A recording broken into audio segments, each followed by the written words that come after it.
Eh, Yes, kali ini kita akan belajar bahasa Inggris ya. Belajar bahasa Inggris tentang question tag. Apa sih question tag itu? Question tag itu adalah pertanyaan singkat yang letaknya setelah pernyataan atau statement. Contohnya kalau dalam bahasa Indonesia ya, kamu bahagia bukan? Nah, atau kamu sedang menonton TV bukan? Atau kamu tidak sedang menonton TV kan? Nah, itu adalah contoh dari question tag. Kita akan bahas tentang itu. Nah, jadi pengertian question tag itu adalah pertanyaan singkat ya, yang diletakkan setelah pernyataan atau statement.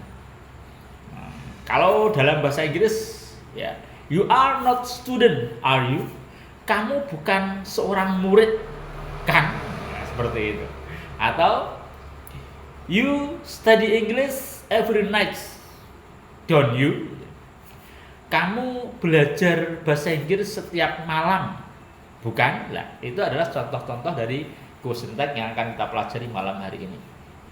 Nah, ketika kita akan menyusun sebuah kalimat dari bahasa Indonesia ke dalam bahasa Inggris dengan susunan atau bentuk question tag seperti itu, maka yang harus kita perhatikan yang pertama adalah yang namanya question tag itu pertanyaan pendek atau pertanyaan singkat yang ada di belakang pernyataan. Misalnya saya contohkan tadi, kamu seorang murid kan? Nah, kamu seorang murid itu adalah statement atau pernyataan. Nah, kan itu adalah question tag-nya.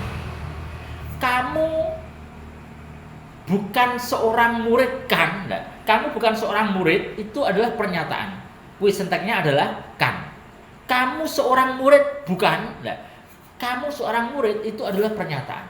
Question tag-nya adalah bukan. Nah, maka kan atau bukan itu disebut dengan question tag yang maknanya adalah pertanyaan singkat.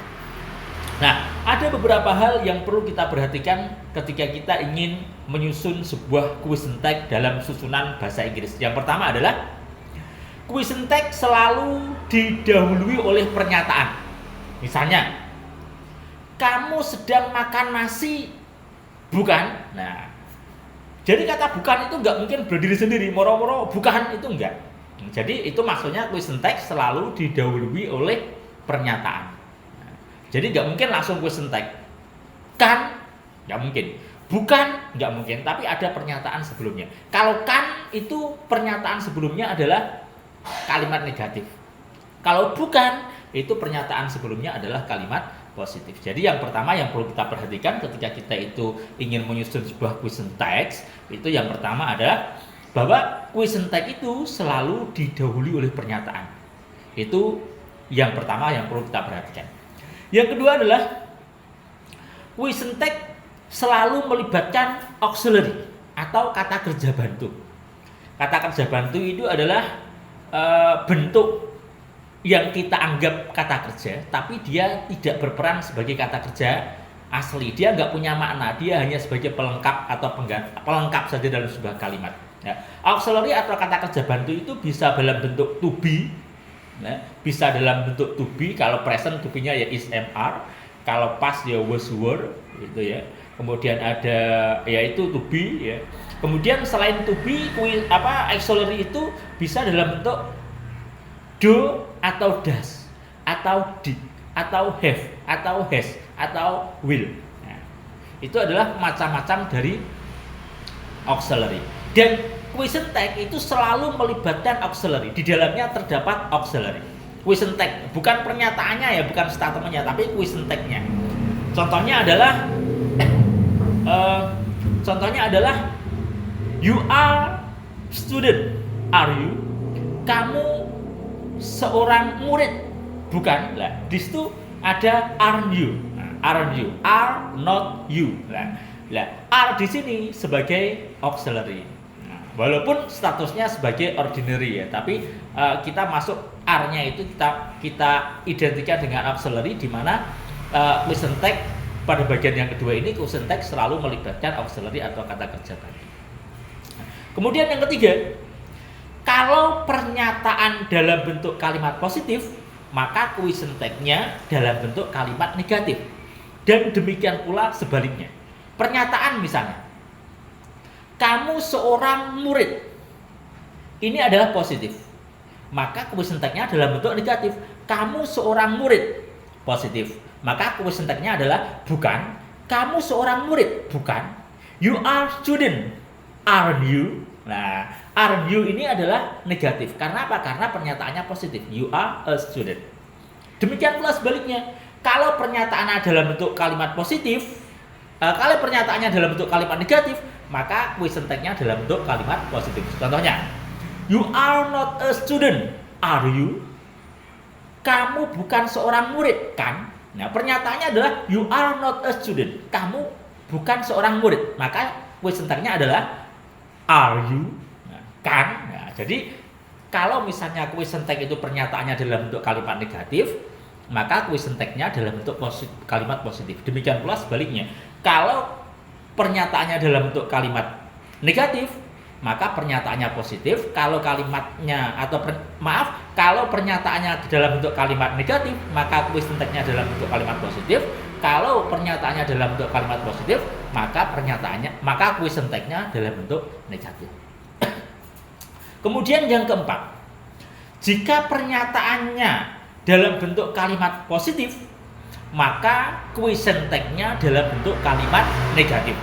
Nah, dalam konteks ini, ketika question text-nya dalam bentuk negatif, maka yang terlibat di sini adalah auxiliary, not, dan subjek.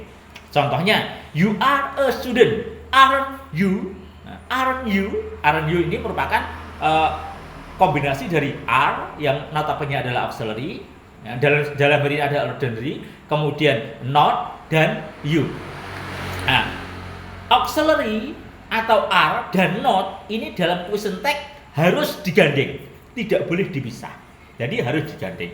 Are not you itu enggak, yang betul adalah are you. You are a student, are not you itu enggak betul. Yang betul adalah you are a student, aren't you? Karena harus digandeng. Kemudian ketika subjeknya she juga demikian. She is a student, isn't you? Isn't she? Bukan she is a student, is not she? Bukan. Tapi harus digandeng antara auxiliary dengan not-nya.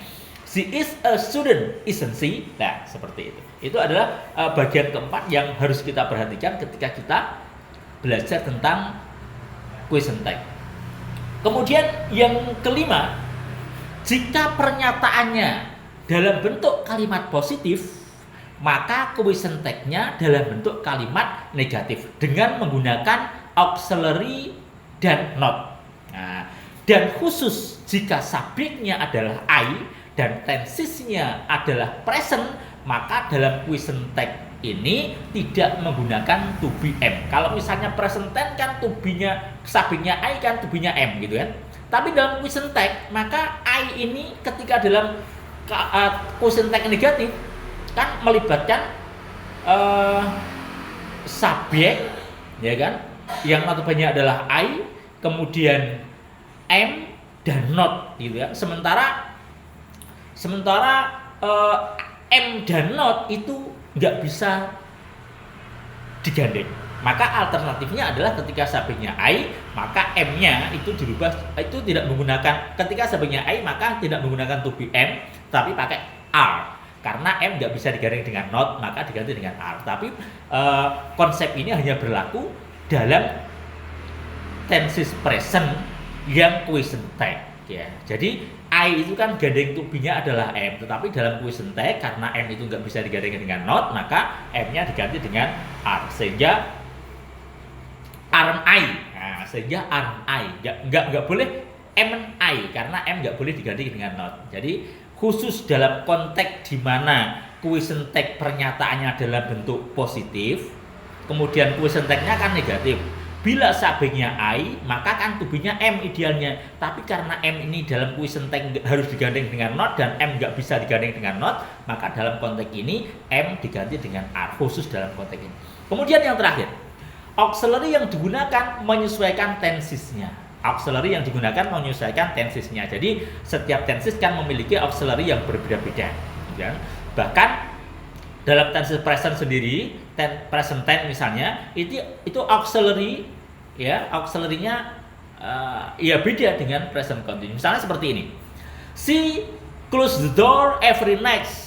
Doesn't she? Ya, kita pakai does not karena apa? Karena di sini adalah tensesnya present, kemudian kalimatnya kalimat verbal.